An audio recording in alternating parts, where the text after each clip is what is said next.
नमस्कार दोस्तों, मैं रिमल तिवारी आज आप सबके बीच में एक बहुत ही दर्दनाक गंगा मैया के ऊपर गीत लेकर आई हूँ। गीत बड़ा ही दर्दनाक है। गीत को पूरा सुनना, लास्ट तक सुनना। जैसा होगा अपनी राय कमेंट के माध्यम से जरूर बताना कि हमारा ये गीत आप सबको कैसा लगा।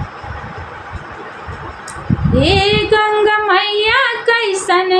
लीला तोहार बा, हे गंगा मैया कैसन लीला तोहार बा, भरल नैया काहे बोरू बीच धार माँ,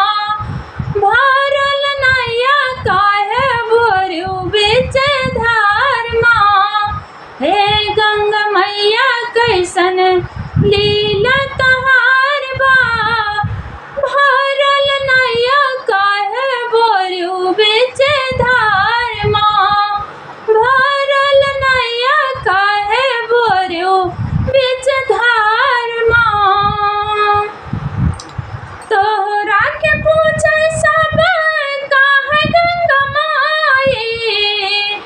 तोहरा के पूछे सब काहे गंगा माई, माई होय के लागियो नाही माई के गोहारी, माई होय के लागियो नाही माई के गोहारी, कैसन माईया हो, कैसन माईया हो, लागल न लाज हो, कैसन माईया हो, लागल न लाज हो, तोहरे न गोदी निकरल माई बेटक जान हो, कैसन माईया हो, लागल न लाज हो, तोहरे न गोदी निकरल माई बेटक जान हो, तोहरे न गोदी निकरल माई बेटक जान हो। हे गंगा मैया कैसन, हे गंगा मैया कैसन लीला तोहार बा, हे गंगा मैया कैसन लीला तोहार बा, भरल नैया काहे बोरू बीच धार माँ,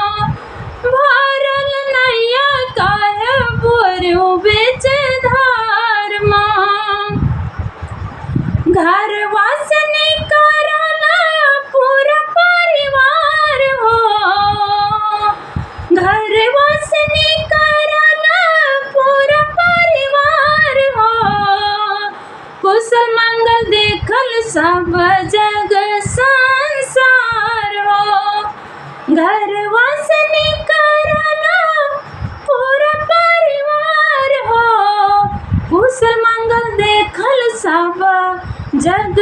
संसार हो,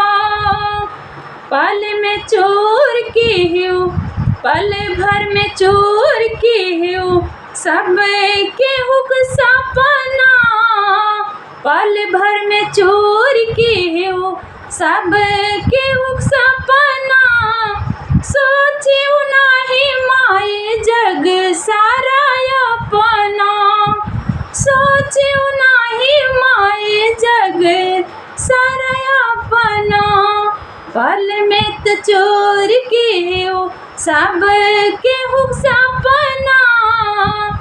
सोचियो नहीं माई जग सारा अपना, सोचियो नहीं माई जग सारा अपना। हे गंगा मैया कैसन महिमा तोहार बा, हे गंगा मैया कैसन महिमा तोहार बा,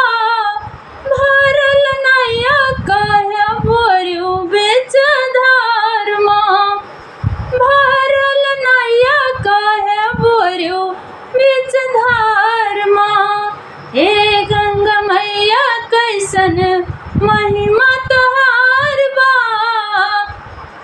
भरल नैया काहे बोरू बीच धार माँ, भरल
महिमा